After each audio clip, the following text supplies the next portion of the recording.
Hi and welcome to you all. Today we are going to do the third theorem in the triangles, that is converse of Pythagoras theorem. Now we have already done the Pythagoras theorem. This is going to be the converse of a Pythagoras theorem. Now Pythagoras theorem was in a right angle triangle, this 90 degree. So in a right angle triangle, the sum of the squares of the sides containing the right angle is equal to the square of the hypotenuse, that is AB square plus BC square is equal to AC square. Now let's see what is converse of Pythagoras theorem. In a triangle, okay, that is this triangle, if the square of one side is equal to the sum of the squares of the other two sides, if the square of one side, let that side be this AC, okay, this is not hypotenuse, because this triangle what we have taken is not a right angle triangle so far. It's not marked as 90 degree, so it could be 91 degree, 92 degree or 89 degree, but not 90 degree. Okay, it's not given. So if the square of one side, let's take this AC, okay, the square of this side, that is AC square, is equal to the sum of the squares, of the other two sides, that is AB square plus BC square. So in triangle ABC, if AC square is equal to AB square plus BC square, then the angle opposite to the first side was this AC, so the angle opposite to this is angle B. So the angle opposite to the first side is a right angle. So then angle B is 90 degree, therefore angle ABC is a right angle triangle. So this is the converse of Pythagoras theorem. The Pythagoras theorem is given for this triangle, but it's not given that it's 90 degree. So any triangle which fulfills the Pythagoras theorem is a right angle triangle. Okay, so that's the converse of Pythagoras theorem. Now let's prove that. So this is the question given in triangle PQR. This is our triangle PQR, in which PQ square plus QR square is equal to PR square. Okay, so in this triangle it's not given that angle Q is 90 degree. It's not 90 degree, but they have given the Pythagoras theorem for this triangle.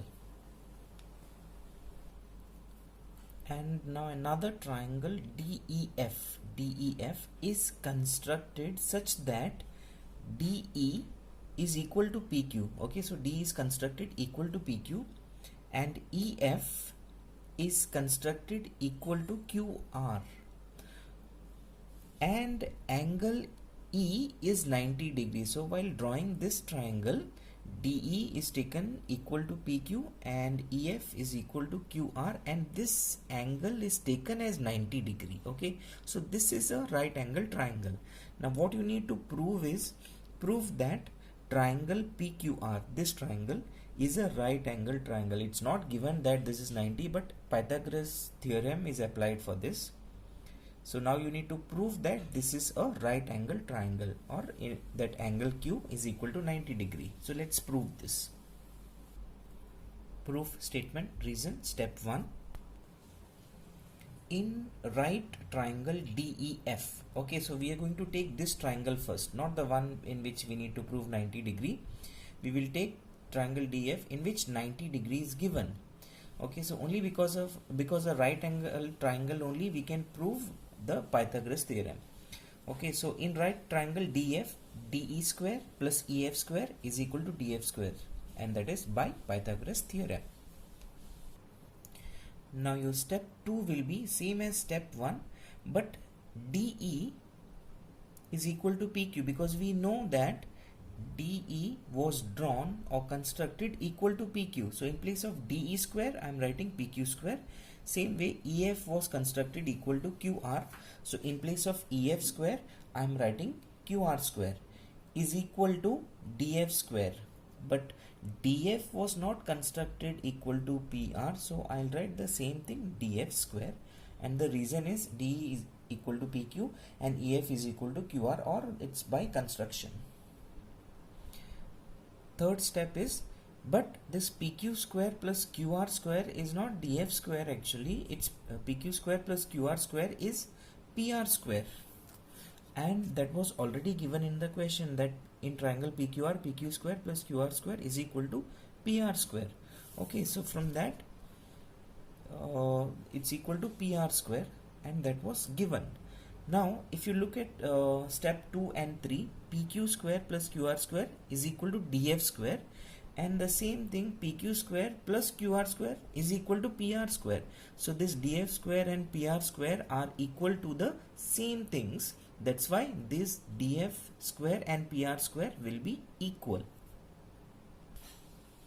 Hence your fourth step, that is DF square is equal to PR square. So therefore DF square equals to PR square, and the reason is from step 2 and 3. And your fifth step is nothing but the squares are cancelled, so DF is equal to PR. Now what you see in these two triangles, DE was drawn equal to PQ and EF was drawn equal to QR. So these two sides were equal. Now by this fifth step we have proved that this DF is also equal to PR. That is, the third side is also equal. Now we are comparing the two triangles and proving that they are congruent. Now triangle DEF and triangle PQR. So in triangle DEF and triangle PQR, first thing is DE is equal to PQ, that's given, or it's by construction. Same way EF is equal to QR, EF equal to QR, that also given.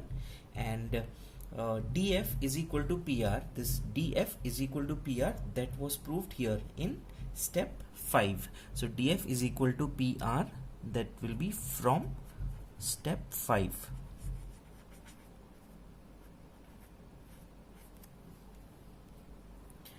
Ninth step, therefore triangle DEF is congruent to triangle PQR by SSS test, side test. So if the two triangles are congruent, we can write that the corresponding angles are equal. Therefore angle E is equal to angle Q. The reason is corresponding parts of congruent triangles. So 11th step, but angle E is equal to 90 degree. That's already given because it was drawn as 90 degree. So it's given. So angle E is equal to angle Q, but angle E is 90 degree. So angle Q will also be 90 degree. And hence your 13th step, triangle PQR is a right angled triangle. This is what we had to prove. So this theorem appears a bit lengthy, so you can actually omit some of the steps and make it short, and that can be done by omitting these steps, that is 6th, 7th and 8th. So instead of proving that the two triangles are congruent by SSS test by taking all the three sides, we can avoid this, we can omit this 6th, 7th and 8th step. We can directly write after 5th step, the 6th one will be, therefore triangle DEF is congruent to triangle PQR by SSS test. It's understood that we got the two sides first and then the third side equal, so the triangles will be congruent by SSS test. So you can omit this three steps. So it will be after 5th, this will be the 6th, 7th, 8, 9, 10 steps. And you have to check the question, what have they asked. In the question here it is proof that triangle PQR is a right angle triangle. That's why you are writing therefore triangle PQR is a right angle triangle. If they had asked just prove that angle Q is equal to 90, then with this step it's over. Okay, I hope you have understood this. Thank you so much.